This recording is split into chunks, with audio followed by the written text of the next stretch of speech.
കൊച്ചിയിൽ യുവതിയെ പീഡിപ്പിച്ച കേസിൽ ഇൻഫോ പാർക്കിലെ വ്യവസായി വേണു ഗോപാലകൃഷ്ണന്റെ ആഡംബര വാഹനം പോലീസ് പിടിച്ചെടുത്തു. വാഹനത്തിൽ വെച്ചും പീഡിപ്പിച്ചു എന്ന് യുവതി മൊഴി നൽകിയിരുന്നു. ഇൻഫോ പാർക്ക് സിഐയുടെ നേതൃത്വത്തിലുള്ള സംഘമാണ് വാഹനം പിടിച്ചെടുത്തത്. ദൃശ്യങ്ങൾ 24 ലഭിച്ചു.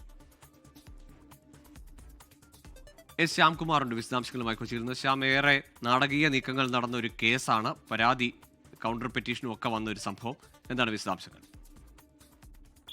ഗോകുൽ, ഈ കേസുമായി ബന്ധപ്പെട്ട് പ്രതിയായ വേണു ഗോപാലകൃഷ്ണൻ സുപ്രീം കോടതിയെ സമീപിച്ചിരിക്കുന്നതിനിടെയാണ് ഇന്ന് ഇൻഫോ പാർക്ക് സിഐയുടെ നേതൃത്വത്തിലുള്ള സംഘം ഇയാളുടെ വീട്ടിൽ പരിശോധന നടത്തുകയും ഈ വാഹനം പിടിച്ചെടുക്കുകയും ചെയ്യുന്നത്. പരാതിക്കാരിയായ യുവതി മൊഴി നൽകിയത് ഈ വാഹനത്തിൽ വെച്ചും തന്നെ ഉപദ്രവിച്ചിരുന്നു എന്നുള്ളതാണ്. ഇതിന്റെ അടിസ്ഥാനത്തിലാണ് ഈ ബെൻസിന്റെ 2.5 കോടി രൂപ വില വരുന്ന വാഹനം പോലീസ് കസ്റ്റഡിയിൽ എടുത്തുകൊണ്ട് പോയിരിക്കുന്നത്. ഇൻഫോ പാർക്ക് സിഐയുടെ നേതൃത്വത്തിലുള്ള സംഘമാണ് അവിടെ എത്തിയത്.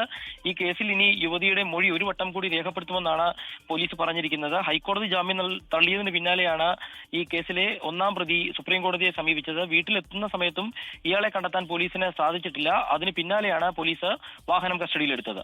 ശരി, ശ്യാംകുമാറാണ് വിവരങ്ങൾ നൽകിയത് കൊച്ചിയിൽ നിന്ന്. ലോകത്തെവിടെയായാലും ഏത് സമയത്തും 24 വാർത്തകളും ഓഗ്മെന്റഡ് റിയാലിറ്റി പാക്കേജുകളും എക്സ്പ്ലെയിനറുകളും വിശദമായി കാണാൻ ഞങ്ങളുടെ യൂട്യൂബ് ചാനൽ നിങ്ങൾക്ക് സബ്സ്ക്രൈബ് ചെയ്യാം.